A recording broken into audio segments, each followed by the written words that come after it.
space for everybody's differing ideas and opinions. So if we do reach some shared agreement, that's wonderful, and it's not the goal. We like to stick to values and different beliefs and opinions. So be authentic, speak from your own experiences. You'll see that the panelists really model authenticity.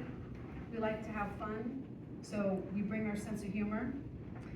When you are sharing, we ask that you use a microphone so that everyone can hear. Also, it's helpful for our presenters sometimes when they repeat the question that they're answering. And be purposeful and to the point. So please keep your comments concise, just so we can get as much sharing from as many people in the room as possible.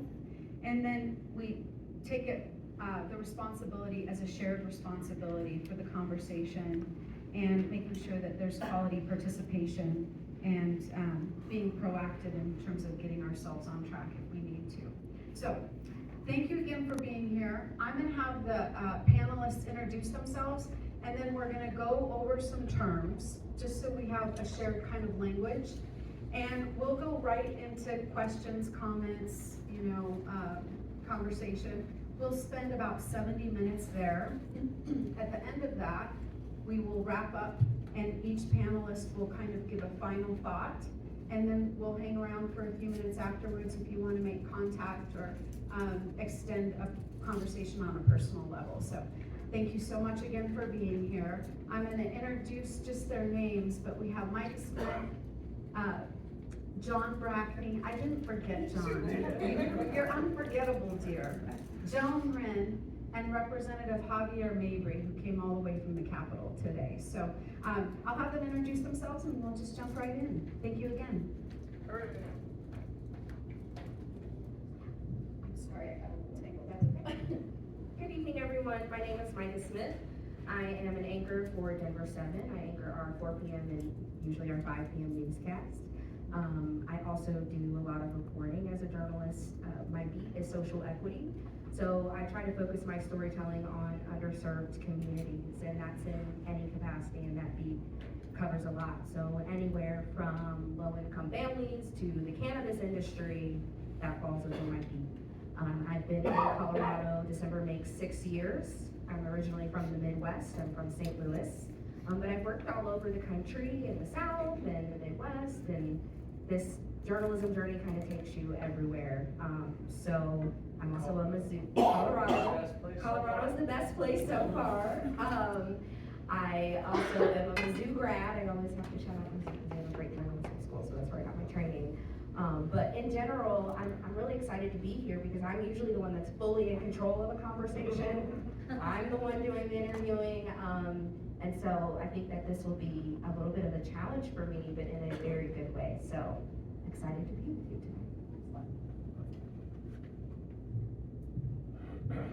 So they, 1, 2, 3, 5 of us met, I think this last Monday, and oh my gosh, what an impressive crowd. So, presenting to you today, I'm the only one that doesn't want to be here. Seriously, I think you all want to be here. Thank you, you're 1%ers. No one wants to go to community conversations like this. No one, 99%. You're the 1%ers. So congratulations and thank you for caring so much about our community. You're willing to engage in what's wrong and what's right, how we get things better. Thank you, thank you, thank you, thank you. I'll summarize. This is really, really easy. Power. Please just read Machiavelli, The Prince.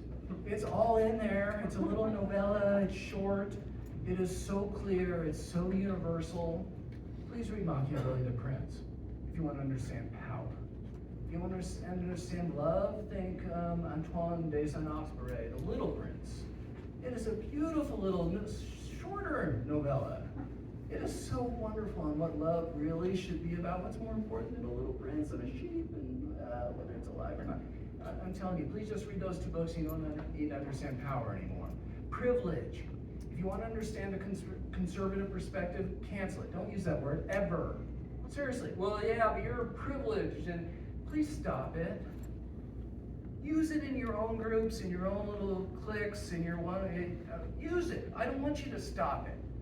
But if you're trying to convince other people, if you're trying to persuade, if you're trying to translate, if you're trying to get people to understand, like me, Please don't use that. You can use whatever word you want, but don't use privilege, because we're just gonna turn you off. We're just gonna say you're a crazy nut job liberal, and they're not gonna tell you that. They're just gonna nod their head and they're gonna move on.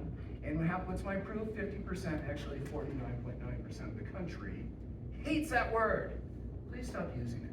Use all sorts of words, and I don't mean to concentrate on that, but now poverty. There is so much to be united on, people that are really struggling. Oh my God, let's please unite to figure out people that are trying to just live. I'm not talking prosper. I'm not talking make it rich. I'm just trying to live. Conservatives aren't as bad as you think they are. Honest. We'll talk about it, I hope. Everyone, yes, they are. Honest, they're not. Please, please, please unite about somebody who's trying to survive. And look them in the eye and say, I know someone who's trying to survive. And you will find allies like you've never before, unless you start with privilege and then we don't care. Is that controversial enough? We didn't get an introduction about who you are. Anyway, I love this community. This is my community, born and raised, less than a mile away. You didn't tell us why you don't want to be here. Yeah, the privilege, really? Seriously, it is a stupid conversation. If you want to talk privilege, it's dumb. You're alienating half of America. Please don't believe me, just look at the election results. You're alienating the half America. Use different words, use advantage, use... That wasn't the question. Shoot, what's the question? You, in your intro, is on. In your intro, you didn't tell us why You told us you didn't want to be here. You never told us why. Yeah, I'm trying to tell you why. I don't like the topic. Oh. You didn't. And no, neither is half of America. I'm telling you, don't trust me. Just look at the election results. We don't like this conversation. You want to talk about human beingness? You want to talk about surviving? You want to talk about can-do? You want to talk about love of their family or the nation? You want to talk about a zillion things. But you want to talk about privilege, especially if it's used as a bludgeon? Whew, I don't want to be here. Maybe if we could just Yeah, start yeah, with by your introduction, that's me, John Yeah, I Bracken. love this topic. So I'm Joan Wren, I'm a retired mechanical engineer, born and raised in Washington, D.C. Lived there most of my life, 2 adult children. I transitioned from male to female around the age of 50, so about 13 years ago, and had my eyes opened in ways that I love the concept of people understanding their privilege. I do agree that there's a label to, there's a sound and a feeling to the word, but the concepts are key. Moved to Colorado, worked out here, met my wife Mary on the front row, and we moved to California last year to be closer to family. And I'm looking forward to all the topics we're about to talk about.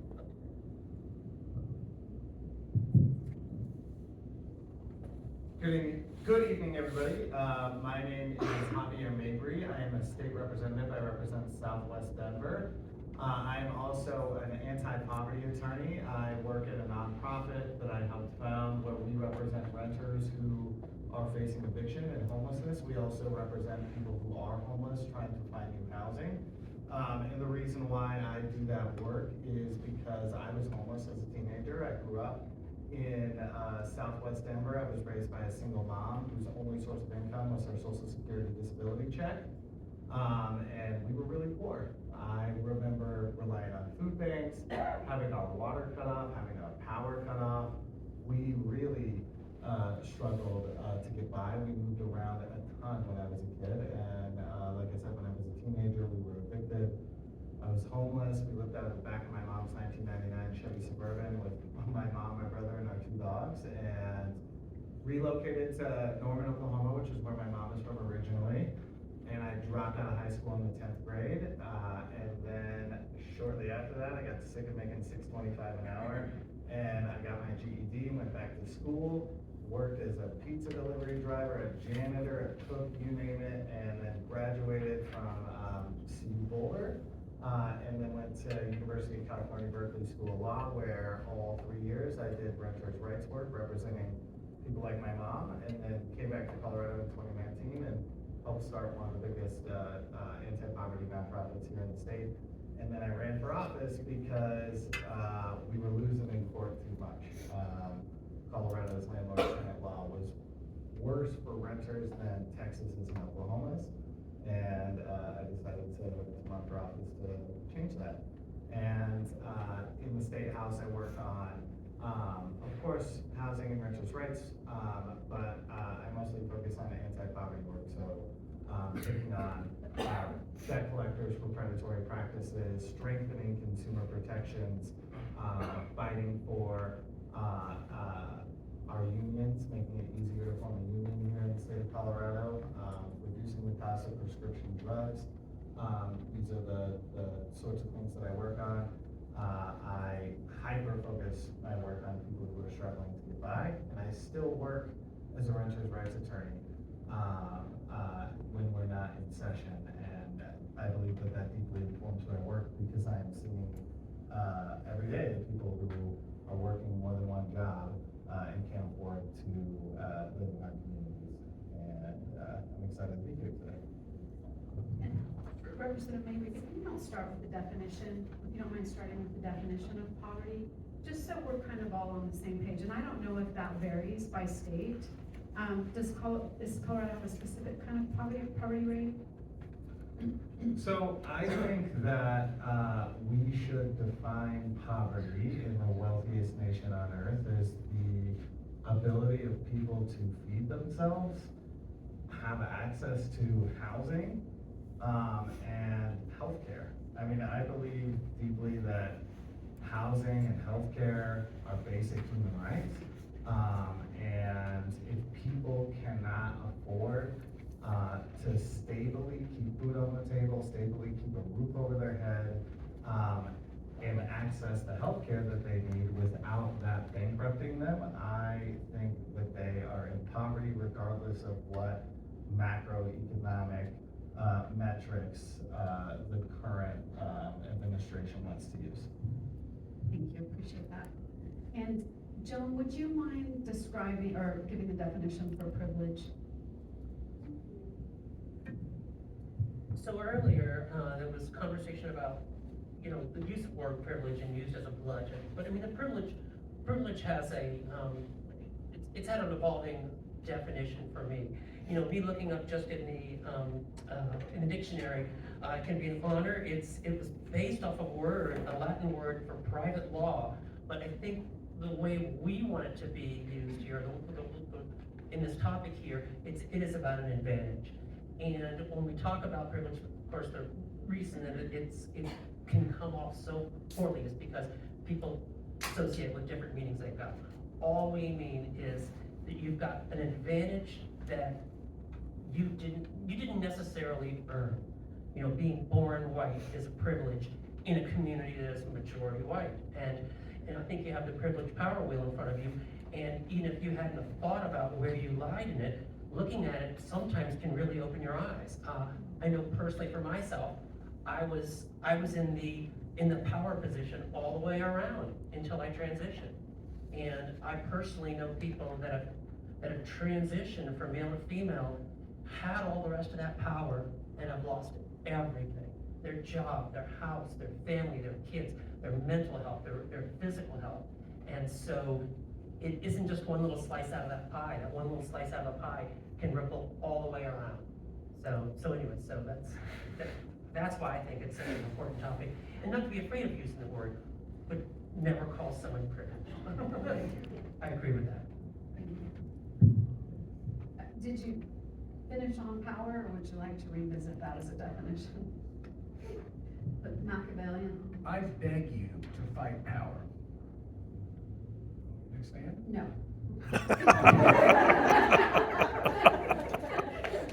We'll have plenty of opportunity. And like, if you don't mind describing or defining diversity. I think for the purpose of this conversation, diversity is the inclusion of as many voices, perspectives, and people of all backgrounds as possible. Everybody in this room is diverse, and I know that a lot of times in this day and age, when you hear the term diversity, if you don't see yourself in that term, you shut off. You're shut off, you may not want to hear anymore. but diversity in its truest form is literally all of us in this room.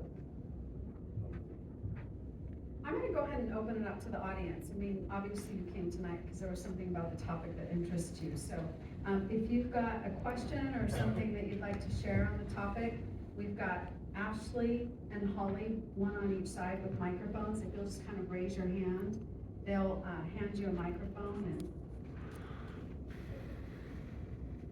So I got a question for Micah, is that how you say your name? Yeah. Oh, so currently in our society, there's a lot of people talk about DEI, right? Why do you think there's such a diversion to that term? Why does that seem to be a hot topic for everybody? I think that a lot of words have been weaponized lately, and I think that, again, going back to kind of my definition of diversity, people who don't see themselves in it have weaponized those words. Now, it's not to say that people on the other side of it haven't weaponized it as well, but I think when you hear things like, oh, that's an EDI hire, well, then it already has a negative connotation, right? But if you actually break down EDI and don't just use the letters EDI and think about the term equity, what it means to be equitable in society, inclusion, what it means to be inclusive, and diversity, if you break down each term for what they actually mean, they're a really good thing, and you are a part of it. I think the diversion came when we started to see people tap into other people's insecurities and say, you're not diverse. That black woman over there, that's who they want to hire, and you don't have a job now, because they're gonna make a diverse hire. Instead of saying anything about you, you are still qualified. I think there's just been a true weaponization of things that people don't see themselves in. I think the term woke, I thought it was a wonderful word 5 years ago. I'm like, yeah, wake up, pay attention, look around. What's wrong with the word woke? And the next thing, the woke agenda, right? It starts to be weaponized, just like privilege. I have a privilege. I'm the first one to have an educational privilege, I have an economic privilege. There are things I'm not privileged in. As a black woman, of course, I've faced oppression and discrimination, but it doesn't bother me to recognize my privilege because I don't think that that is a bad term.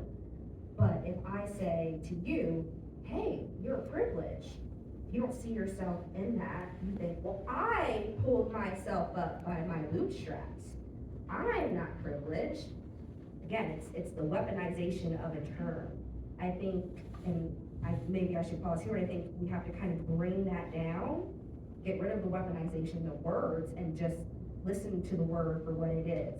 I've been told I'm privileged. Again, I don't get offended because I'm like, oh, I do have privileges. But I also have things that I have I face challenges as well, as every human being does.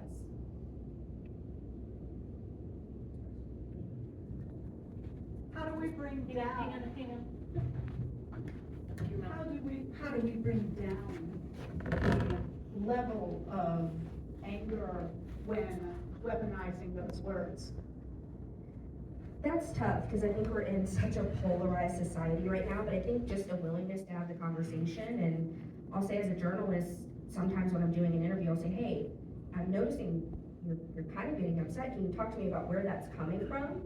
And usually if we can get to the root of where it's coming from, I can say, well, like I'll use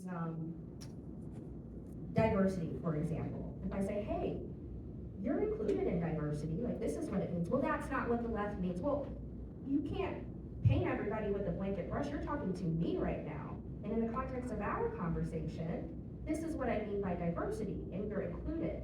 I think it's willingness to have those one-on-one conversations that typically make us uncomfortable outside of this room where we're all here to have the conversation, to try to bring it down. Now, will it always work? Maybe not. But I do think that right now, as soon as our walls go up immediately, as soon as we hear something we don't like. And part of it is protected. If you're somebody who feels like, I just cannot stand to hear one more thing that is offensive to me, your wall goes up. That's just natural, right? But I think we have to work on ourselves, bringing our walls down first, so that we can have those conversations with other people and they bring their walls down. So if I can just add to that, I think for me, and being someone that upset started my life with the wheel you have in hand, which is just one example of being privileged and having power all the way around. when I see this weaponization, what I realize is anytime you challenge the status quo, and status quo means that people are in power, and let's not think of power again as being someone that's your boss, or the president, or anything like that. It has to do with, a society that has evolved to be, that I didn't make up this wheel, and I didn't make up these traits, that when that power is challenged, that then those words get turned out, and they get made negative. I think for me, the conversation needs to continue. I don't think we stop using the words, because then the power wins. I think we continue to use them, but we have to realize that there's reactions to them. And I think having broader conversations like this, which isn't just using them as, I heard the term earlier, using it as a cudgel, but walking in with more modesty and explaining what it means to you and how it might mean to them. It's the whole concept of finding shared values with people, and that is difficult, especially in a polarized world like we have today. But it's a natural occurrence to have when power is challenged. So it's not like something else happened. In my view, power in these areas is being challenged, and so this is their response. And I think also too, at the root of that question of how do we bring down the tenor, how do we bring down that anger and hostility, is how can we make it safe to have different opinions? How can we make it safe for us to disagree and have, a rich discourse that doesn't mean that everybody has to agree with each other? And I think we all play a part in how do we make conversations and discussions and differences safe for all of us. So that's a good question, I think, to also ask yourself, in your own capacities, how can you do that? So other questions? I have a comment related to her question. I get emails or I'm on a mailing list for an organization. It used to be called Starts With Us, and now it's called Builders. I don't know if any of you have heard about it, but I've got one today that talks about Thanksgiving coming up and the holidays, and how can we prepare for what could be, touchy conversations. And it has some good examples and ideas about how to address things with your family members or friends who might have different ideas. So if anybody's interested in that, I think you can find it online. How to have difficult conversations. Around the polarization these days. And this is just another comment. I always find reading Yertle the Turtle is a good Yertle the Turtle is a good example of a power. So it's a Dr. Seuss book. Thank you. We don't have that on our media shelf, but we'll get Yertle the Turtle next time. All right, any other questions, comments? And I just want you to know that as a facilitator, I'm very comfortable in the uncomfortable silences.